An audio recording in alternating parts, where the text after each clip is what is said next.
Oh my, whenever James O'Keefe does something, like this dude breaks the internet. He was integral to getting to the bottom of a bunch of claims in 2020, back when he was a part of Project Veritas, and then he also exposed a bunch of racist hiring practices from some of the bigger box stores, Best Buy. I remember one from, 2022, early 2022, when he was first breaking out with his O'Keefe Media Group after the self-immolation of Project Veritas, which, hey, guess what? They're not around anymore. They kicked out James O'Keefe, and he's gone on to do bigger and better things. Got one of the first confrontation, or the way that the media likes to call it, snap interviews on the street with Dylan Mulvaney at the time when the Bud Light stuff was just kicking off last year. And quite possibly his biggest story to date has been exposing the hiring practices of the Walt Disney Company. But let's be completely honest, man. This is just confirming everything that, a lot of people who have sources inside the industry have known for a long time. And anybody with a set of eyes taking a look at any of the output from Disney in the past decade, 2 decades, can just go ahead and verify by themselves. But it's nice to have it on tape. It's nice to have it from somebody on the inside like that to just simply drive home the fact that they don't want white people. Specifically, they don't want white guys. Senior Vice President at the Walt Disney Company details discriminatory hiring practices. Nobody else is going to tell you this, but they're not considering any white males for the job, says Michael Giordano, a vice president of business affairs. There's no way we're hiring a white male, Giordano reveals. Disney uses code words and buzzwords to avoid legal action and even mentions a candidate being rejected for not looking black enough. Amanda Stenberg most affected. We wonder what ended up giving her the edge up. Well, that, and also coming out as bisexual, as non-binary, being in the Disney clique for a long time. Oh wait, that kind of makes sense why she's so messed up. And then, of course, having the last name that she does probably helps as well. Giordano also admits Disney gives bonuses to executives for practicing diversity, equity, and inclusion, agreeing that diversity helps with financial incentives. Giordano further claims he's been denied promotions due to his race. So, yeah, this right here, it's a 20-minute long clip, and I would encourage you to go ahead and watch it. I've seen it, and that's basically the juicy details. A lot of it's just your classic Project Veritas, O'Keefe Media Group style interviews where you have a loose-lipped executive getting a little bit sauced on a date and just spilling the beans. It's like, this is why, man. Okay, these blue-pilled guys, never do business with them. Loose lips sink ships, and desperate guys will go to desperate measures in order to get box. They will sell your company down the river for just a whiff of gash. But as you can see, the proper video itself, even on Twitter, I'm sure it is on YouTube, but 6.5 million views just on this post right here. And I want you to go ahead and take a look, because Elon Musk picked this stuff up, and you can take a look at the quote tweets on James O'Keefe's post itself. And yeah, all of the big conservative talking heads out there have retweeted this, shared this time and time again. And just Elon Musk's post right here, 57.5 million views. And this is just simply a mirror from End Wokeness, which has 62 million. It just changed in real time. So this has been seen, at least on Twitter, 200 million times. That's crazy to think about, and everybody has come to the same conclusion that Elon Musk has. This is messed up. Very verbose, Mr. Musk. To just simply drive home some validity to this claim, okay, so here you have his LinkedIn page, Michael Giordano. He's got pronouns in his bio because, of course, he's probably got to go along to get along at Disney, which is like, why would you even work at a place like that? But again, blue-pilled simp. Obviously, he's going to go ahead and play the game. Senior Vice President and Team Lead, Business Affairs, 20th Television. So he's working in the old Fox division that got purchased by Disney for $72 billion. Good stuff on that one. At the Walt Disney Company. And then after the video ended up dropping, oh, what happened to the pay? What happened? It doesn't exist anymore. This is one of those things, man, where it's going to be tough for Disney to go ahead and beat these accusations. I understand that, like Inside Out 2 is going well right now, and you would think that Disney might potentially learn from those failures, but let's be all honest as well. They can kind of compartmentalize that and simply explain it away. Well, actually, you take a look at some of the messaging that's in there, and it does, in fact, promote some of our DEI policies. So guess what? We're coming after your kids anyways. But that's another topic for another time. But let's just go over what this really means. Okay, because there are some lessons, even if Disney, even if the entertainment industry at large aren't going to learn them, the people need to learn them. The people need to be well aware of these situations, because it's ultimately going to end up making these companies, forcing these behaviors, shout out BlackRock, in order to, I don't know, reclaim the entertainment industry, to just not make it a political cesspool. That'd be nice. How O'Keefe Film Threat exposed Disney's DEI agenda. Let's put a nice bow on this. The company, which oversees Pixar films, talking about Disney Inside Out. Holy cow, I'll mess that up twice over. Give Disney a rare win at the box office battlefield. Yes, has suffered one mega flop after another. Now, the animated sequel, which at time of recording, I have an Inside Out 2 adjacent video coming out, I think tomorrow. I think tomorrow is when it comes out. Or could have been out earlier today.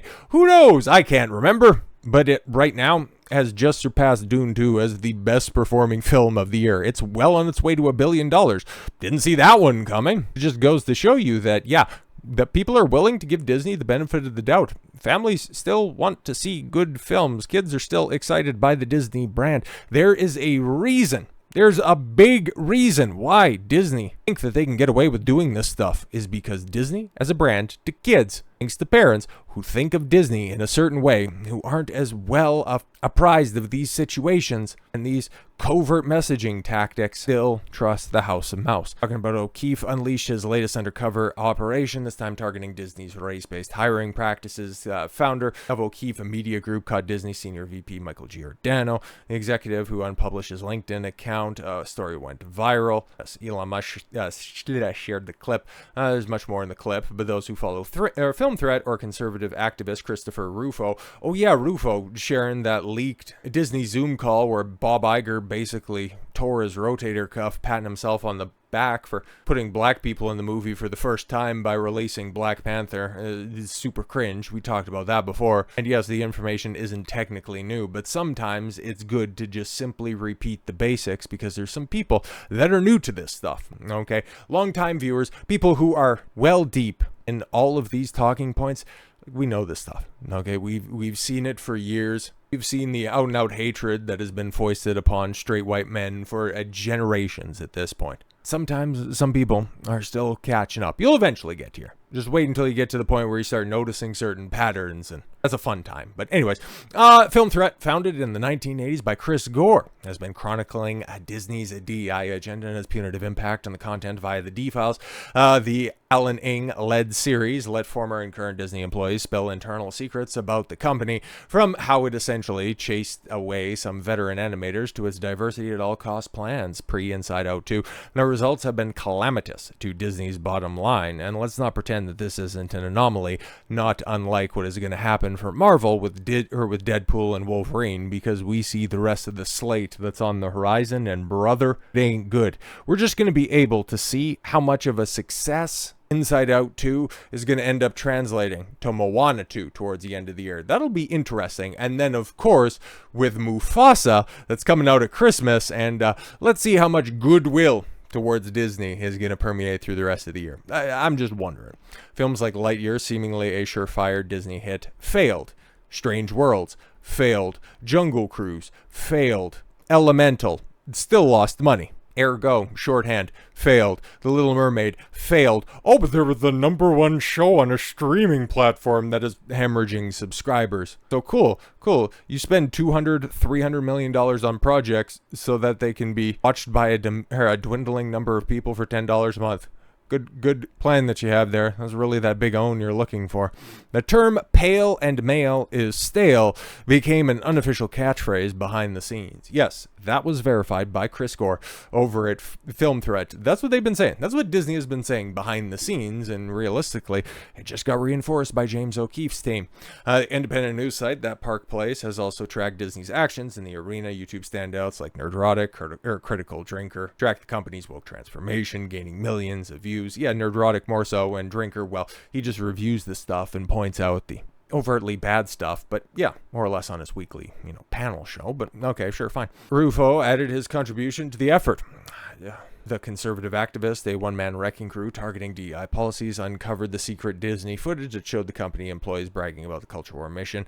LaToya Ravenue, the executive producer for Disney's television animation, said that the company showrunners were super welcoming to my not at all secret gay agenda. Yes. There's also something that you probably heard a time or two over the past years. These reports all hail from outside traditional media circles. Yeah.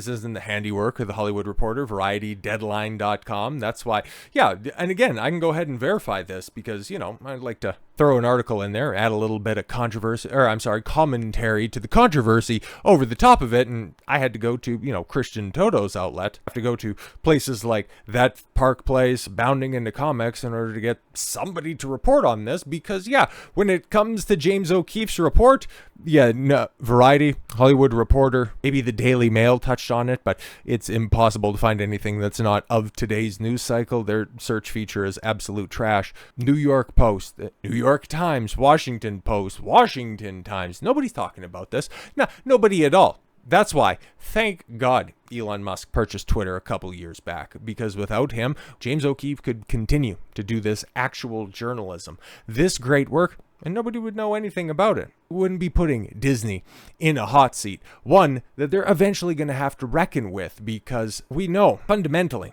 that the entertainment division, especially over the past 4 years, Inside Out 2 not included, obviously, has been disaster after disaster. Sure, they could have a couple billion-dollar hits on their hands this year. Very possible. But is that going to make up for the flop that was Indiana Jones? That was The Haunted Mansion? That was The Marvels? That was Ant-Man the Wasp and Quantumania? The break-even that should have been a resounding success of Guardians of the Galaxy Volume 3? And that's just 2023. Running back to 2022, how many hits did they have on their hands? Yeah, exactly. The entertainment division has been break-even or operating at a loss for a while now. They rely on the parks to bolster their bottom lines. And now, according to Mario Nafwal, Disney World attendance plunges amid soaring prices and bad business practices. You won't hear any of the mainstream rags talking about this. Despite increased guest spending due to higher ticket prices, attendance dropped significantly during the first part of 2024. According to Bob Iger, who James O'Keefe could not get an audience with. Very strange how that happens, how he had security guards posted outside of Disney World, but whatever.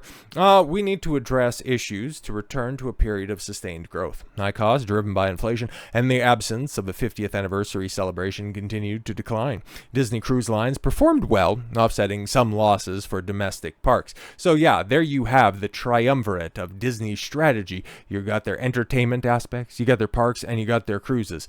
So far, the cruises are the ones that's holding up this tri-headed hydra. How long is that going to end up working out for you? The company plans to invest billions to bring guests back and revive the Disney magic. Will they, though? I don't know, man. It's going to be interesting to see because, yeah, right now, Disney, at least in the public space, is doing decently. But long term, because we're only halfway through the year, they still have a lot of stuff. They still have a bunch of little piles so they can just go ahead and stick their penny loafers in. It's going to be very interesting to see how they end up navigating this, and especially now with this controversy dropping at a time where it's very important that they go ahead and win back public support. It'll be fun to watch. And I definitely will be and be talking about it because, well, when you look at the mainstream rags, they aren't talking about it, so somebody has to. So with all that said, thank you all very much for the gift of your time. I've been Don Consuelo. I want you to follow your gut and get after it. Take care, everyone.